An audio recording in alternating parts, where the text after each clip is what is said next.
Hello and welcome to another episode of Spiritually Incorrect. I'm your host, Seth Hart. Joined with me is Jonathan Lyonhart and Jahdiel Perez. Hello. Welcome Good to be with you guys. back. Thank you. It's good to have you back. We actually have another repeat guest. Yeah. This means I didn't fail my first time horribly. I'm glad I get a second date. No, this is a redo. This is a makeup. Oh, okay, The first one was just so. Actually, So your first bad. one did really well. We got a lot of views on the first one, so thank you. That's Anything that's with why we C.S. do Lewis. this. Yeah, that's why that's what we're here for, is the money. Our Tens local, of 20s of dollars. the tens of 20s of dollars. Yeah. Glory, money, power. That's why we do these things. Which John has been hoarding to himself. One of these days, I'll see a dollar bill for this. Yeah. All the effort I put in. Women just flock to the, and by women I mean Seth's sister, who I married. But they just love the podcast. That right? was smooth, John. That was smooth. so smooth. No. To be clear, joking. We are all losers. So You're still so smooth, John. Some of us more than others. I'll let. Yeah, that's fair. Hey, Yadiel, watch it. Seth's in the room, man. Like, be polite. Speaking of suffering. So, Jadael, we wanted to bring you back on because something you and I have been talking a little bit about is you over at Villanova had a debate recently. So first off, can you tell us what your role is over at Villanova for guests who hadn't seen our first episode where we brought you on about C.S. Lewis? And second off, tell us a little bit about this debate that you had. Yeah, no, thanks. First of all, love to be back with you guys. I'm a huge fan of the podcast. So I'm assistant professor of humanities and sciences at Villanova. I've been there for close to 4 years, and started as a postdoc. Then they decided to put a ring on it. I said, hey, we want to make, go a little further with you in this relationship. So they transitioned me to the assistant professorship. And I have a student who is just really passionate about debate, public speaking, apologetics, and he started a debate team and at Villanova, and he decided it would be great if we could host like a big debate. And it turns out he came to my office and he said, originally we wanted two huge names like Richard Dawkins and William Lane Craig. Then Villanova said, no, you got to stick with faculty here. And then he went to one of my colleagues, a Catholic colleague in the humanities department, and he said no. So finally, he came to me and was like, hey, we're desperate. Like we need somebody. And I was very happy to say yes. And the debate took place November 16th. It was with an atheist philosophy professor at Villanova named Justin Humphreys, who was really kind, gracious, very humble. Like, I don't normally think about humility when I think about philosophers for some reason, but he was very humble, very just wanted to discover the truth together. And it was our first time, both of our first times, trying something like that. I almost pulled off a risky joke about losing our debating virginities together in such a public forum, but it was a little too risky. So I decided, you know what, I communicated that to him personally. You never share about your first time. No. Yeah, but this was our first. You don't debate and tell. No. So this was our first time, and we both, I think, had a blast, and it was great. It was packed. They had to send away. The organizer told me 110 students who couldn't fit in the auditorium, and it seems like students are just really hungry to explore some of the questions that you guys do on the podcast. Oh. Well, that's why we do it. That's why we do it. It's for the students. Yeah. For the cure. No, but yeah. Well, what was one of the hardest points he made in that debate, your opponent? One of the things that you were just like, yeah, that was a good point. It's hard to answer. Like, let's pick some of that stuff up. Let's get into it. You're jumping right into it, John. Oh, I'm sorry. Tell us more about your childhood, Jahdiel. There we go. How do you feel about this question? I was born on an island called Puerto Rico. No, I'm joking. So the debate was on the problem of suffering, and he came out with 3 points, which were, the first was about trying to understand the non-existence of God in terms of fiction. He thought this was a more helpful way to talk about God, is the way you would talk about. He mentioned the examples of Gandalf or Frodo. I thought these are strange examples to mention if you're an atheist. But he decided to go with these examples. So he said, this is a helpful way to talk about God. And he made the Richard Dawkins point that, well, we're all atheists about most of the gods that have existed. Yeah. And I thought, okay. And so that was his first point. The second point was about the problem of evil, which was, I was shocked at how old the formulation was. It was just a repetition of basically Hume and like Epicurus. And, it was just basic, like if God can't be all powerful, all knowing and loving and allow evil. And his second point was just, isn't this just obvious to everyone? Like, this is just obvious. There's obviously a contradiction here. And the last point was about miracles. And again, kind of like a rehashed argument from Hume that you should never believe someone who has reported a miracle to you unless they have extraordinary evidence to convince you. But his claim was there can never be that kind of evidence that somebody would give you to persuade you to believe in miracles. So those were his three main points. I want to grant and recognize that his expertise is in ancient philosophy, specifically like Aristotle, Plato. And I think that I was prepared for like a cutting edge debate, like the most recent formulations of the problem of evil, maybe the evil God challenge that I saw you guys discuss. I was prepared for like very recent versions of this argument. I wasn't prepared with like the earliest versions. So I think that's what caught me off guard, was trying to retrace my steps and try to resolve a simpler version of the argument. And I don't know if this has happened to you, but it's almost like you over prepare for a harder argument. And then when you're presented with a simpler version, it kind of stuns you a little bit, like, how do I even begin to address how basic this is? So I think that's what kind of threw me off a little bit. So I want to kind of get into that preparation, because you didn't specialize in the problem of evil when you were at Oxford, correct? The interesting thing was I had two projects that I wanted to propose to Oxford. It was either the problem of evil or C.S. Lewis. And it turned out I leaned the C.S. Lewis route. But in my dissertation, I had a few pages on like the anti-theodicy debate. So I just kind of whet my appetite just a little bit, but by no means was it a major part of my research at Oxford. You're right about that. So when it came to actually preparing for this, how did you prep? Like, what steps did you take when preparing for something as intimidating as a philosophy professor? So that's a great question. Here are 2 points. I'm the kind of, maybe you do this too, but I don't like to invest much energy in like one-off projects. Like if I'm going to do something, I want to maximize its impact, its utility.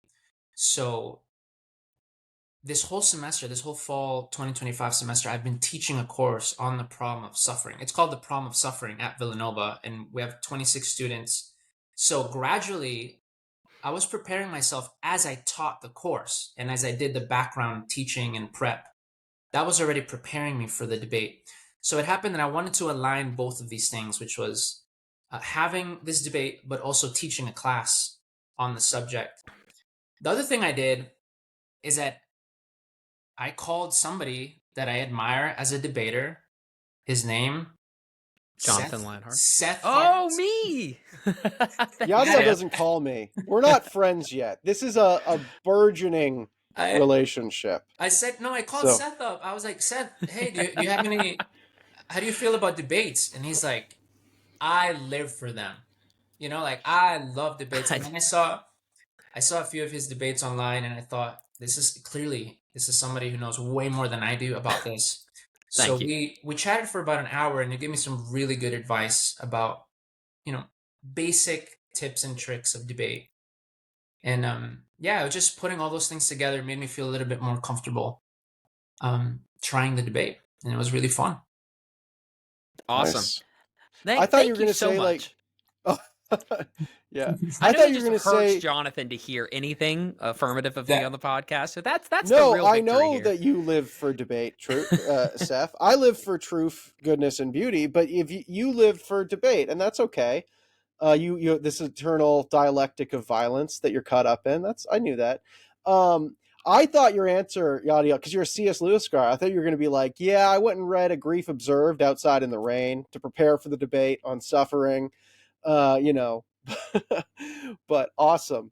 you know So you know what happened right after the debate. I mean, 20 minutes after, I'm walking to the car, and my 4-year-old and my wife were in the front row, and it was very dark in the garage. I didn't notice that my 4-year-old son had his fingers where I was about to close the car door. Oh, And for half a second, I slammed the door on his little fingers. He starts screeching. I open it up. We stop everything. I go up to my department refrigerator, put some ice on it. But it was crazy that he kept asking. I'm for like gentle parenting. Like I was, you know, I don't know about you, but like we were kind of whipped growing up. Like our parents did not have gentle parenting. But we're trying something different with our son. So I haven't hit him, as a form of discipline. So this is the first time that dad has caused him like pain. And it shocked me just how much he asked me, like, Dad, why did that happen? Like, papi, ¿por qué hiciste eso? Why did you do that, Dad? And it was very like hard for him to understand this was just a freak accident. It was just a mistake. And it's almost like I had to live what I had just debated 20 minutes after the debate. And it was just really eye-opening, and it kind of made me put into perspective some of the ideas we had brought up. yeah. And although I do hope when we get to, God, why did you allow suffering? Well, it's just a freak accident. I didn't see you there. Didn't see your hand there. but it's interesting because on the one hand, when something happens to our kids, all three of us have kids, and it's when something happens to your kids, you feel it like, how are you allowing this to happen to my kids, God? You feel that like shoot up for your body to heaven, like, how dare you, God?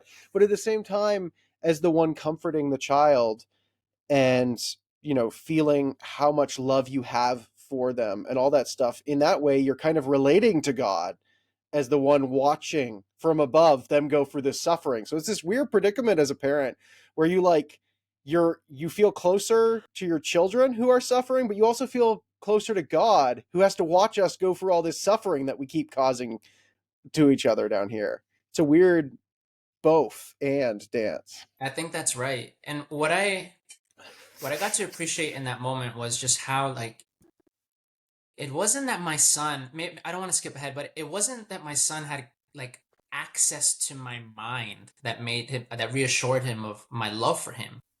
Like it wasn't like, oh, Dad, I understand your explanation. I understand like what. No, it was just like I held him close. I cried with him. I put ice on his fingers, and But I think that's right. That there's something that I don't know. I think becoming a parent is like an epistemically transformative process, and we just get to know things in ways that it was very difficult to know otherwise. And I think, John, you're hitting on one of those things, which is what is the heart of God for us when we suffer? I think that's a great point. Yeah. That was a great point. Thank you, Yadiel. You gotta have one every now and then, John. Drink every time John congratulates himself, right? Seth? let's get drunk. Start a drinking game. Thank goodness it's just coffee, so I'm just gonna be like jittery by the end of this and not, laying on the Yeah, floor. no, 100%. It's just coffee. Irish coffee. So you were prepping for this debate. It sounds like you over prepped, and then you get confronted with this argument that is a much more simplified version than you were expecting. How did you react to that?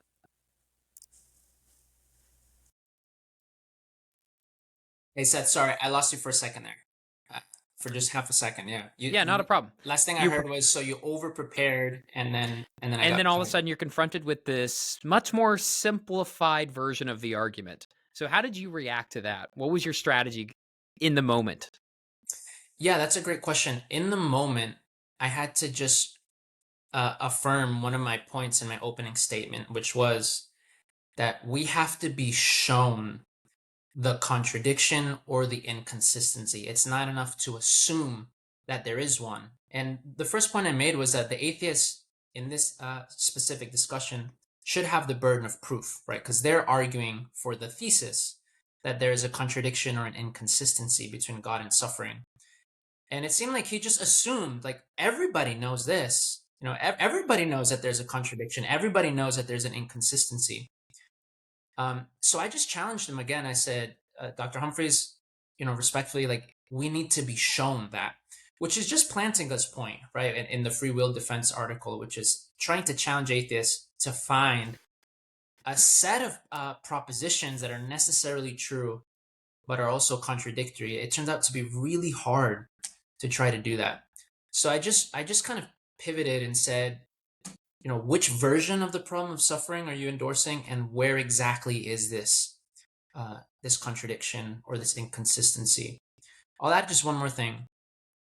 I also started by saying that there seems to be social and historical conditions to whether we perceive suffering as a problem or just a part of life, right? It seems like I use the example of Julian of Norwich, right? Who's writing at the time of the Black Plague. She's 30 years old, and she's praying to God for that God would wound her 3 times and give her something similar to like a terminal illness. Like, God, would you give me a sickness that would bring me to the point of death? And for Julian, it was a way of gaining proximity to Christ, identifying with Christ on the cross. And it just seems to me like, if you zoom into this moment, is suffering a problem for her belief in God? Absolutely not, right? It's just a part of life. It's a part of the social context. It's a part of the expectations you have about like a certain kind of quality of life. So my point was that here and now, especially in places that are more economically privileged, where you don't suffer as often or you don't see suffering in your immediate context, it seems like that's when suffering becomes a kind of problem for belief in God. So I tried to push him to just try to clarify where exactly is this contradiction, where is the inconsistency. Yeah, it's interesting. The problem of evil, when it really became a real topic of discussion, it wasn't in war-torn areas in like sub-Saharan Africas. It was in tea shops in Paris, France, in the height of the Enlightenment. Yeah, there's something important there, I think. Yeah. Yeah, I mean, just sort of like how a little philosophy makes you an atheist, but a lot brings you back to God. A little suffering makes you an atheist, but a lot, or at least a culture that's born into it, molded by it, keeps you with God as well. So knowing Jonathan will help your faith. Conclusion. There you go. Yeah. That's what I'm here for. But I think some of our listeners might not understand what you're doing with logical problems and like contradictory stuff. Could you maybe help just start super basic? What's like the logical problem of evil, and how is that different from other types of problems of evil? Like, what are these different types of the problems of evil, so that our audience who might not have encountered it, who might just have the older version, help parse this out for us? Yeah, that's a great point. So let me just say, everything I'm about to say is contested among philosophers. That's what they do. They like to disagree about things. So, but I'm going to try to give you an outline that is at least descriptive enough of kind of where this discussion has been. So the logical problem states that there's a logical contradiction between God and suffering. What does that mean? There's no possible world. There's no possible universe in which God, as traditionally defined, can coexist with suffering. That it's like saying that there's a married bachelor or a square circle, right? That cannot exist in any possible world. The logical problem says that suffering is like that with God, that talking about God and suffering in the same sentence is like talking about something meaningless, right? Like a married bachelor or a square circle. There's just no way logically that this can be true. That's the logical version. Then the evidential version says, okay, sure, maybe we can't find a contradiction, but it's still a good reason to disbelieve in God. So it still gives you maybe good evidence against belief in God. That's a more modest and a kind of smaller claim. That's what's called the evidential problem. I think that's the hardest version of the problem, and it points to specific examples that seem like unnecessary, like gratuitous. There's nothing good that could possibly come from this. So J.L. Mackie famously talked about this fawn burning in a forest for 7 days as a freak accident, like a lightning hits a tree just the right way, causes a fire. This fawn gets stuck underneath it and just suffers for 7 days before it dies. And Mackie asked, like, can we even imagine a morally sufficient reason why a loving God might allow this? If you can't imagine that, that's good evidence. That's a good reason why you should disbelieve in God. There's no contradiction, but that's a good reason. So you have the logical problem, you have the evidential problem. You also have what you might call a kind of existential version of the problem of evil, which is just it's not so much an argument, it's more what C.S. Lewis called heroic pessimism. But what's heroic pessimism? It's just the feeling. Think about Satan in Paradise Lost, right? Where Satan is oppressed by power. He's kind of the victim, the hero. It's this tragic struggle against omnipotence. You can never win, but the best thing you could do is rebel, right? So the existential version is something like that. It's a kind of rebellion towards a God that might allow evil for reasons we can't see why. So it's putting our fist, it's shaking our fist against God, and it's a kind of like a deep existential feeling, intuition that can then shape your thinking. But it's more like an internal. Ivan Karamazov in the Brothers Karamazov says, "I'll return God the ticket. Like, thanks, but no thanks. I don't want to participate in this world. It's better that I had." God, it's better that you had never created anything at all, right? That's a kind of existential feeling. Like, God, we would have rather had no world than this one where horrendous suffering happens. Yeah, and I think he even says, could you build the entire world off the tears of a single child? Yeah. You know, and he asks Alyosha that directly, and it Yes. seems really tough to say, yes, of course, you know? So it's like, even if we could give a reason for it, it's like, really? You know, there's something deeper within us that sort of is like, why would you create a world where even something as great as, you know, as described in scripture of the new heavens and new earth was built up from the tears of children? Yeah. There's God something there. did create the world upon the tears of a child, Seth. The Lord Jesus Christ, who is the Logos, through whom all things were made. Boo. Yeah. Boo. Well, It's so Christmas time. You can't boo baby Jesus. you can't boo. at Yeah. Christmas. Thank you, I am a Jahdiel. Grinch. I am a You're Grinch. I am. So for some of our audience, like, why don't we start with the logical and work all the way up to the existential? Why isn't the logical problem a problem in that way? I mean, if God is goodness itself and there's evil, how are evil and goodness how can they coexist? That I could see some people being like, that is illogical. Those are opposites. So, and I would love to hear, what you guys have to say about this too, but it comes down to, what is a contradiction logically? What is it? Like, it's a proposition that negates basically itself. So the idea is something like this: a loving, all-powerful, all-knowing God could have morally sufficient reasons for allowing suffering. That's logically possible. There could be a world, maybe it's not this one. There could be a world where God has a good reason for allowing the fawn to burn in the forest, right? Whether we have access to those reasons, or how likely it would be that we should expect access to those reasons, that's an entirely different thing. But there's no logical contradiction, at least it hasn't been shown yet, that makes this belief logically contradictory. Why? Because God could have, it's logically possible that God has morally sufficient reasons for allowing horrendous suffering. And then the atheist has to show that that's not the case. The atheist has to show that it is logically impossible. I think what might be helpful here is to understand the difference between logical impossibility and like physical impossibility. Yeah. So I'll just say this very quickly. Given the natural laws of Earth, right? It's physically impossible for me to have 6 arms, right? That's just not how our species is formed. It's not logically impossible. There's no logical contradiction in Jahdiel Perez having 6 arms, right? So there could be a world where our natural laws were different and it allowed us to be born with 6 arms, right? That's not a contradiction. It is a natural physical impossibility in this world, but not a logical impossibility in every possible world. Once you understand that, then you start to see, wow, it really is hard to demonstrate that there's no possible world in which God cannot exist with suffering.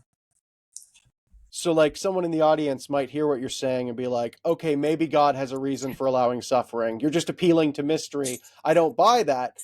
But at the same time, it's logically possible that there is a mystery and God can resolve it, even if I don't think it's probable. Yeah, you're And just so saying that there's already no contradiction. we've pivoted from the first type of problem to the second. We're talking about probability, not logical possibility. Yeah, Seth, you were going to comment here. Yeah, no, I'm just going to add to that. Yeah, it's just the difference between something that is just, it's literally nonsense versus it's really improbable. There's a lot of things that are just ridiculously improbable, but we can still imagine them happening. But the assertion of the logical problem is it is as impossible for God and evil to coexist as it is for a bachelor to be married and still remain a bachelor. Like, it just makes no sense at all. Because you can clearly show that one concept, evil, contradicts the other, God. Yeah. But that's where the problem becomes, because evil and God, it's not like saying God exists and God does not exist. That's a contradiction. But saying God exists and evil exists, that's not a contradiction. You're just asserting the existence of two separate things. So you have to do a lot of legwork if you want to show that somehow there's actually is a contradiction there, equivalent to God exists and God does not exist. Yeah. And I think since Alvin Plantinga's work on this in like the 1970s, analytic philosophers have pivoted, like you said, John, away from the logical problem to the evidential problem, because it just turns out to be really difficult to say that there's no possible world where God could have sufficient reason for allowing suffering. That's a tall order. So what do we do? Okay, let's just rule out the logical problem. That's too difficult. And it sounds like your opponent in this debate did he attempt to actually defend the logical problem, or did he even nuance it in that way? We didn't get that far. So I tried to press him like, hey, which version are we talking about here? And it was just the version that atheists find most sensible. It wasn't like a clarification. Like, it was, okay, what are we actually talking about here? And I didn't think we get that far. Okay. So this is sort of the illogical problem of evil. But yeah, so I guess the evidential one, like, I mean, evidentially, there's just a whole lot of suffering. It does seem to make it feel more probable that God exists than if we were in a world where there wasn't suffering. What say you? What's the retort? Okay. Fix this problem. Solve it. So if John was an atheist and he was on that stage and he said this.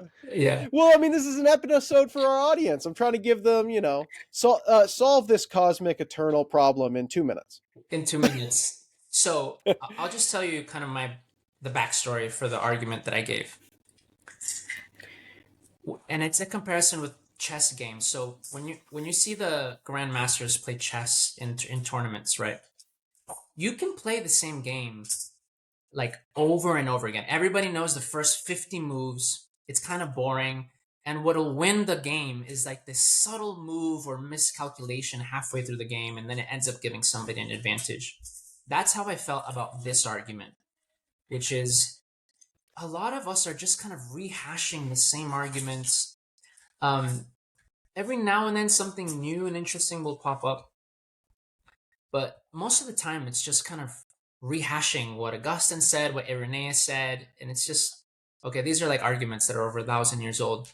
My approach was something like, is there a new angle what possibly new angle could I have on this question? And for the past 3 years, I've been doing a cross-training fellowship in psychology engaged theology, or science engaged theology, which is the basic premise is something like this. Hey, theologians, when we make claims about the empirical world, it's smart to just look at what scientists are saying about that part of the world, right? So it's an orientation that says when I make empirical claims, they should be informed by empirical science. Okay, just 1 second. I'm out. 1 second. Sí, que estás haciendo mucho ruido. ¿Puedes ir en el cuarto, por favor? No puedo concentrarme, por favor. Sorry, my son is literally trying to, like, we just got a Christmas tree today. He's trying to put all the lights and ornaments. He's 4, right? He's trying to put all the lights and ornaments during this recording. So I'm just asking him to. With one hand too. It's Yeah. like 4 of the fingers. Yeah. Oh, no. His hand's okay. But Siki, ¿puedes cerrar la puerta, por favor? Thank you. Okay. You think I'm going to cut that out, but it's too cute. No, we're keeping all of that. Children are the greatest evidence for the existence of God, also for the problem of evil. It's a bit of a both sides thing, but we're keeping them. Personally, I think this is now that we're on a sidebar. I think you cannot be an atheist in a world where there's ridiculously delicious food.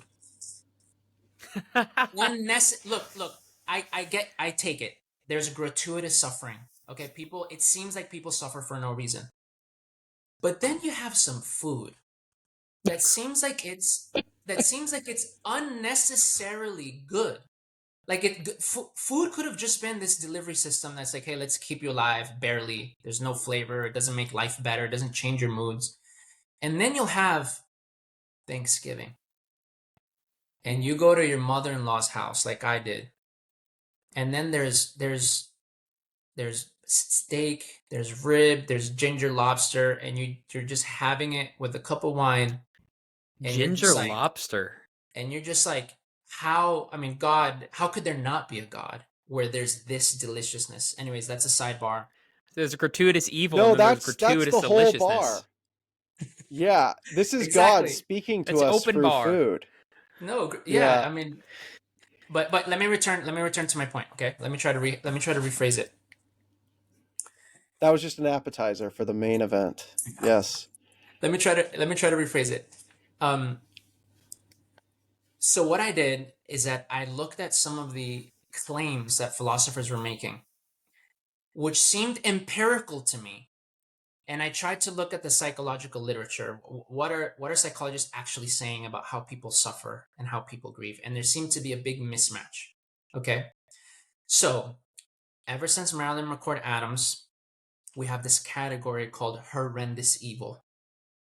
One of the definitions of this category is it's a kind of trauma that makes the participant think that their life as a whole is meaningless or not a great good. Like there's nothing that could happen to that individual to say it was worth to suffer that horrendous evil. Right? There's nothing that could compensate. There's no earthly package of goods that could compensate or cancel out that horrendous evil. Okay?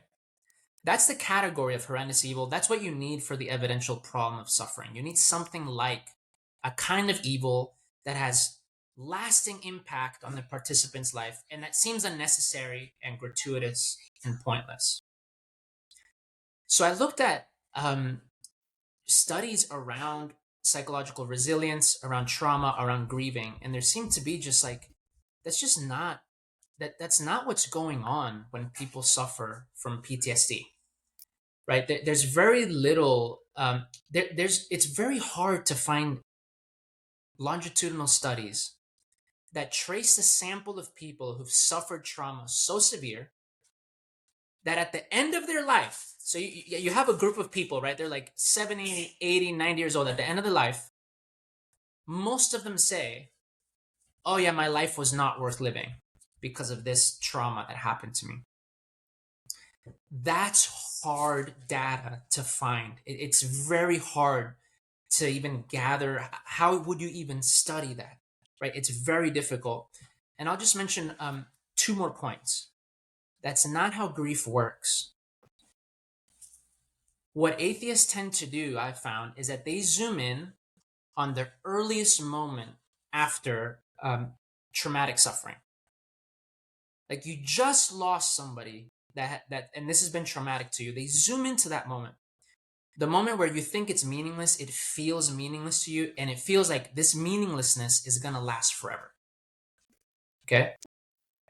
Then the philosopher stipulates this is a permanent feature of that suffering. So if Seth feels this way at an early moment of the trauma, he's bound to feel that way for the rest of his life.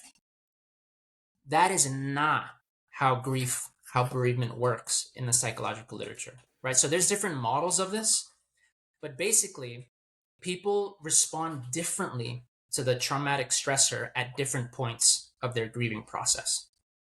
So you may feel like it's meaningless at one point.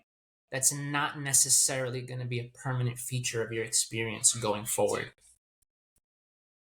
So I think when you start to introduce some of the psych literature here, I think it makes the burden of proof much harder and much heavier for the atheist side of the discussion. Atheists are making these big, bold claims that, like, suffering is just the worst thing ever and you want to give up and screw God and, I'd rather have not lived through this. And that just doesn't pair correctly to the psychological stuff. Like, as Seth said earlier, these are people in French salons talking about suffering, but that isn't necessarily... Yeah. And not the actual suffering, lived experience. Yeah, and suffering can almost be bigger and loom larger at the abstract level because we're not actually dealing with anything. And so it can take on almost monstrous, preposterous proportions because we're letting our imaginations run wild. But psychologically on the ground, you're saying that's not actually the reality consistently. I can frame it, and I did frame it this way in my debate. It's just a challenge. So you have the evil God challenge, which you've discussed before. Here's like a new challenge, right? It's something like, okay, atheists, phrase the problem of evil, any version you like, without assuming that meaninglessness is a permanent feature of suffering. So here's my challenge. Like, try to frame the problem of evil without thinking that if suffering appears meaningless or gratuitous or unnecessary, that's going to be the case for the rest of that person's life. Because that's just not how it works out in the psychological literature. Yeah, so are there statistics on this? Are there any fast facts that you have associated with this? 2 models you can look at, or that you can kind of research, is you've heard of linear models of grief, which is like, okay, you've got, denial, anger, eventually you work your way to bargaining, acceptance, and meaning making, right? This is kind of, it has worked its way into our public imagination, like the 5-6 stages of grief. Then there's other models that are dual process models, which means that, no, it's not just linear. It's more oscillating between 2 kinds of modes, right? Grieving, suffering, crying, weeping, anger, but then also trying to rebuild the life that has been shattered, right? And it's not just linear. Like sometimes you'll oscillate one way or another. And it seems like the debate is which model is more accurate. My point is, whichever model you want to accept, philosophers are kind of wrong about how people grieve, right? Philosophers think, oh, it's just one stage and it lasts forever. Psychologists are just saying that's just not how grief works, whichever model you accept. So, did you ever know Paul Riscala? Yes, I met him once, and we had a walk around Addison's Walk at Modeling College. Oh, that's romantic. It was. We almost held hands. I don't know if he remembers that. Beautiful. But we made it to almost second base. Well, he actually... Wow, whole conversation. Well, he actually did some stuff on empirical philosophy where he did polls of people on if a fawn burns in the forest. He uses that exact analogy. Do you think that could have no possible meaning, overall meaning for the universe? And he actually put a lot of these assumptions, these fundamental intuitions that form the backbone of a lot of these conversations, like J.L. Mackey's, to the test. And one of the facts that I remember he pulled out of that is most people, common people, don't take Mackey's analogy to be an instance of gratuitous suffering, a clear instance of gratuitous suffering. So it's a way to show that academic philosophy intuitions are not necessarily fundamental intuitions. What? How did they? What does that mean? That they just don't?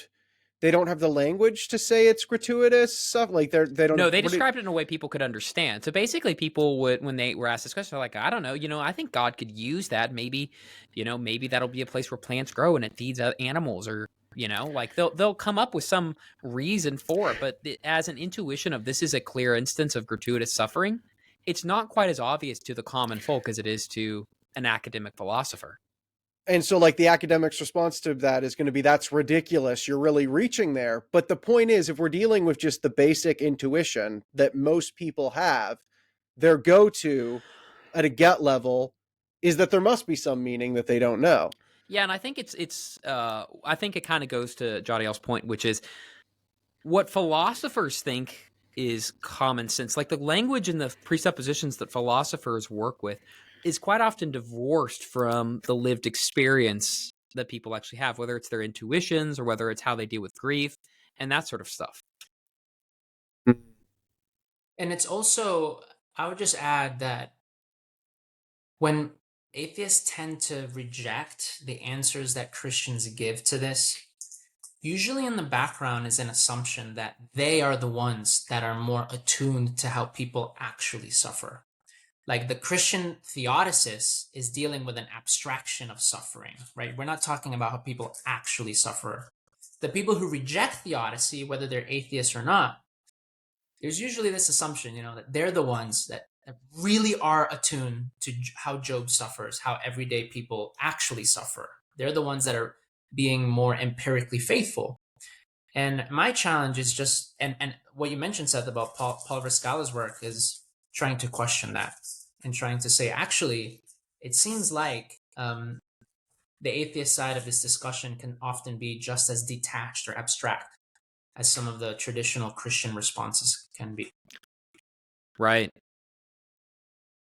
So that's the evidential problem that we're kind of venturing into right now. Were there any other points that you brought up with respect to the evidential problem?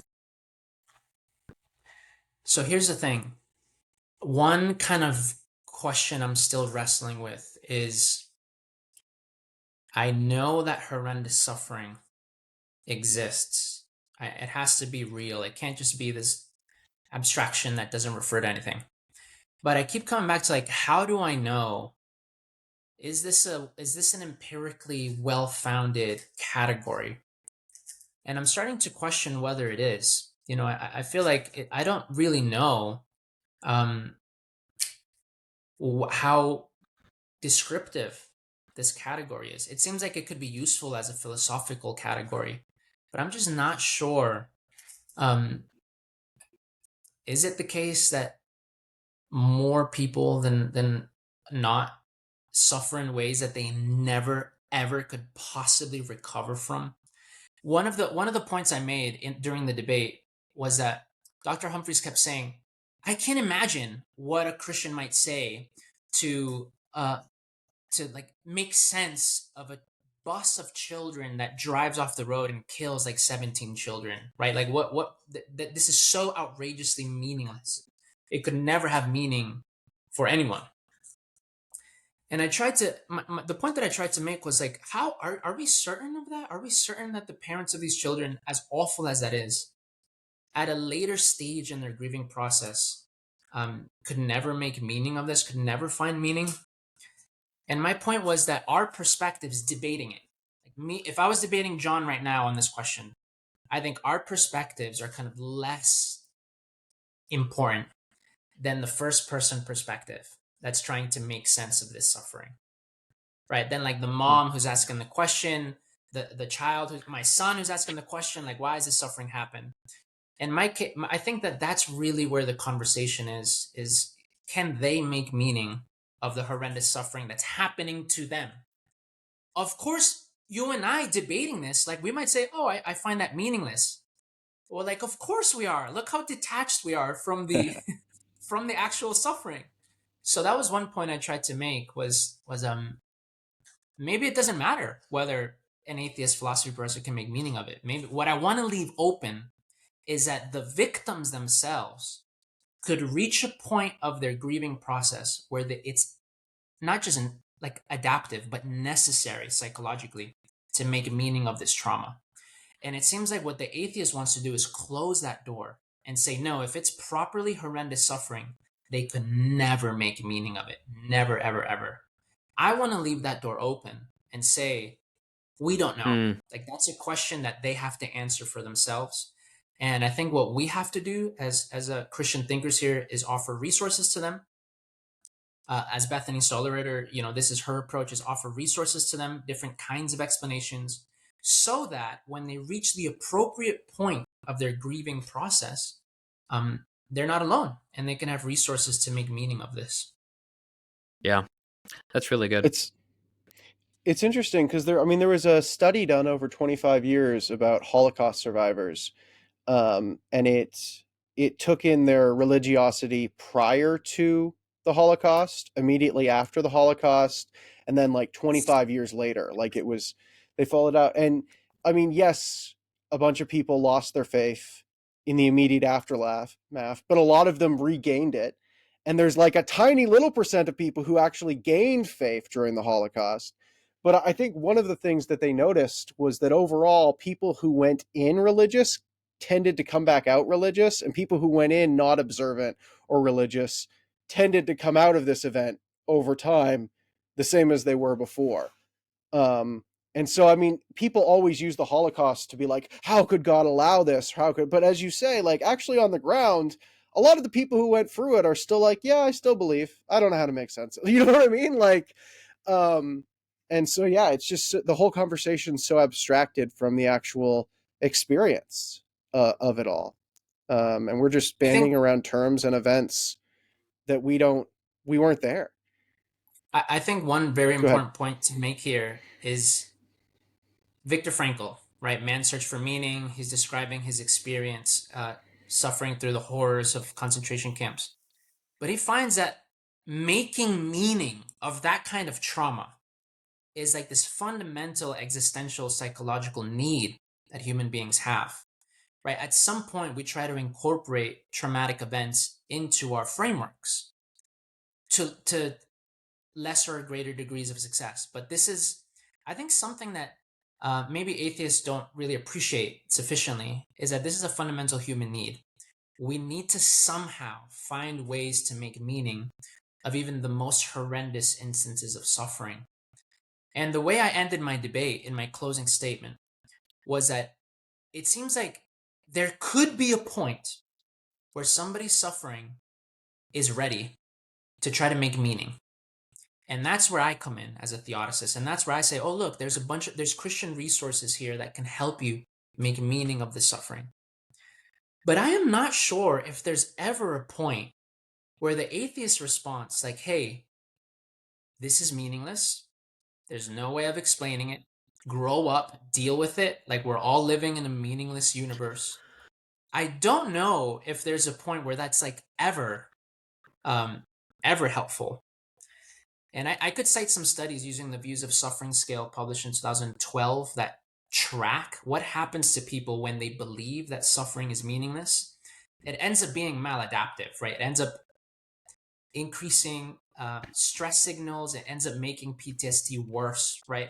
Ultimately, it's very good for human beings to believe that that God is playing a benevolent role in suffering. I want to be very clear. That doesn't mean that it's true. We haven't decided, oh, then Christians are right. If they can comfort people, Christians are right. That's not what I'm saying. That's not what I'm saying. The last point I made in my debate was something like this. Let's suppose that at the end of this discussion, once the atheist has said everything and the Christian has said everything, let's suppose it's 50-50. Like, you're on the fence. That is when, using something like Pascal's wager, I would say, we should look at the practical effects. We should let the practical effects of these ideas tip the scales one way or another. And my argument is that it should tip the scales in favor of Christianity, because we have resources to help people make sense of suffering. And I think we even have resources to help people process their anger towards God. Right? So I'll just pause for a second, and then I'll give you my last bit here. And this is a point that I didn't get to say in the debate, and I really wanted to. So I think atheism at its best is that fist raised to God. It's a kind of moral outrage. How could a good, loving God allow children to suffer? I think it's this moral outrage, this existential encounter with God, this frustration. I think atheism at its best is that. It's a kind of, how could a good God allow this? I think it's very important that mature Christians have that moment. That's really important. The worst thing we can do when it comes to the problem of suffering is just to perform a script, try to flatter God, to say, oh God, I've never had any doubts about you. This makes perfect sense. Oh God, you're still good no matter what, right? If you're suffering inside, if you're wrestling with doubts, you can bring those to God, right? We see this in kind of the book of Job, right? Though he slay me, yet I will still defend my ways before him. So I think atheism at its best is that Job moment, is that how could God allow this? Christianity can incorporate that. We have traditions of protest, of grief, of lament. That the Psalms are riddled with lament, right? So my argument is, I can incorporate the atheist at his best, the moral outrage. My challenge to the atheist is, can you incorporate Christianity at its best? Is there any room for a kind of wonder at the world, gratitude to something beyond yourself? And at least to me, it's not clear that the atheist can successfully do that. That's a really interesting point, man. And I love it too, because that's actually something like when you get to that last thing, which we really haven't talked about, that existential emotional side, that's so key. Is your solution, ultimately the reason the problem of evil is so popular is not because I think it's more rigorous than other arguments against God's existence, but I think it's more personal. You're never talking to someone in the abstract. Yeah, I think that's, and we need language. We need help grieving sometimes. I think we're very bad at grieving as a culture, as a society. You're supposed to hide your tears. You can't cry in public. When you grieve at home in private. I think what you find in the Christian tradition at its best is just the kind of language you need to let those questions, those doubts emerge within the context of a relationship. And I think that's really important. Yeah. And even therapeutic. Awesome. Well, and I think in churches we'll often, like in worship songs, we'll sort of gesture towards suffering. You know, the worship leader might be like, God, we bring all of our pain and our suffering and we lay it at your feet today. But then there's a quick pivot to try to transform those feelings. The joy of the Lord is my strength. Like they gesture to Good Friday and the crucifixion, but then they quickly hurry to the resurrection. And it's like, no, we might need to sit in that pain and that grief for longer than a worship song before it climaxes with the chorus at the end, right? Like they're for sure. So like, yeah. This is why I love the Catholic crucifix, right? Jesus is still on there. Jesus is still suffering. What Protestants have done, we've taken Jesus off, stripping. And it's all about the resurrection. It's all about triumph. Nice and clean. Yeah. But sanitized crucifixion, right? Yeah, it's important to look at Jesus suffering and saying, oh, I'm not alone. You know, here's a God with scars. And I think that's really unique and important. That's awesome, man. Hey, Jonathan, I know has to leave here in a second. But before I let you go, I got to ask, who won? There was no official kind of declaration. A lot of my students and folks I talked to at the end were like, oh, Dr. Perez, you did so great. You obviously won. And I'm like, you have to say that because I'm your professor, so I don't really trust their perspective. But maybe you can, I don't know, maybe you can post the link to the debate with this, and your audience can watch it for themselves, and they can decide. That was going to be my last question. Is this is online now? This is online. We had a awful mistake with how we position Dr. Humphreys's podium. So you can barely see him at all. Like this was not, guys, when you see this, don't think I sabotaged him in any way. An awful mistake. Oh. There's no mistakes. Well, after the debate, God can use everything for his purposes. You don't believe there's a God? Well, I don't believe there's a philosophy professor. Yeah,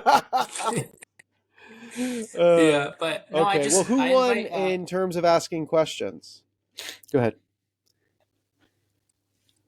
What was that, John? Sorry, go ahead, John. In terms of asking questions, I was making a joke and it didn't land, so you just go ahead and I'll just pretend I didn't say anything. I was joking, like, who won between me and Seth in this interview? But no, you go ahead. Oh, Jonathan. See, no, this is the most awkward possible way to handle this. You're on a no, it's like roll, man. Now I'm explaining my joke, and then we're all standing here in silence. This is the worst possible thing for someone who's a goof. Go ahead, Jahdiel. I tried. You can ask Seth. I tried to take our friendship to the next level because I'm like, this guy John's awesome. He's amazing. I think we would be great friends. So I told Seth, can you please invite this guy to play fantasy football with us? And Seth told me he's Canadian. He's not really in touch with like his masculine side, so he doesn't like American football. And I thought, I love it. Like maybe there's a ceiling. I tried. Kind of. I tried. Okay. Jonathan will. Hey, hold up! I'm pretty times. sure that I am way bigger than both of you, and if we played football, y'all are gonna die. Okay, but second, what is the most masculine sport on the planet? Is obviously hockey.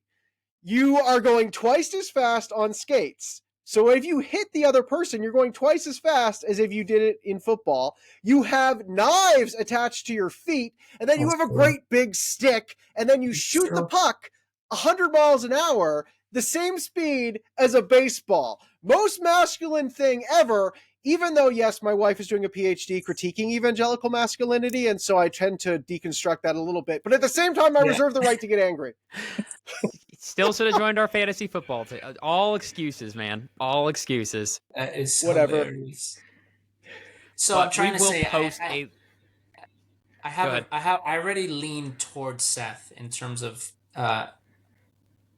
tournaments or debates between you two, because I think there's a ceiling on our friendship, John. Until further notice, until we find something else to bond over, there's a kind of ceiling there that we need to break. We need to shatter. Could we bond over making fun of Seth? Could that be like you and I get together and just talk about how silly Seth is? And like, could that be a thing? That can be a thing. I think that could work.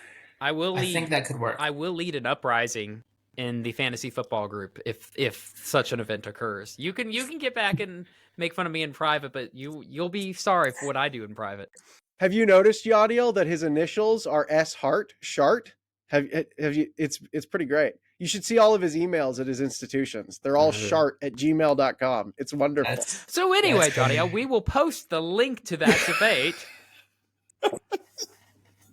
That's hilarious. Honestly, thanks for joining us. We'll get a link up for that. This is obviously a great topic. We'll have to bring you back on at some point to keep up this conversation, but really appreciate your time, man. For a third date, I would love that. I love you guys. I'm a big fan of what you're both doing. Yeah. And God bless you. More power to you. And look forward to being back in the future.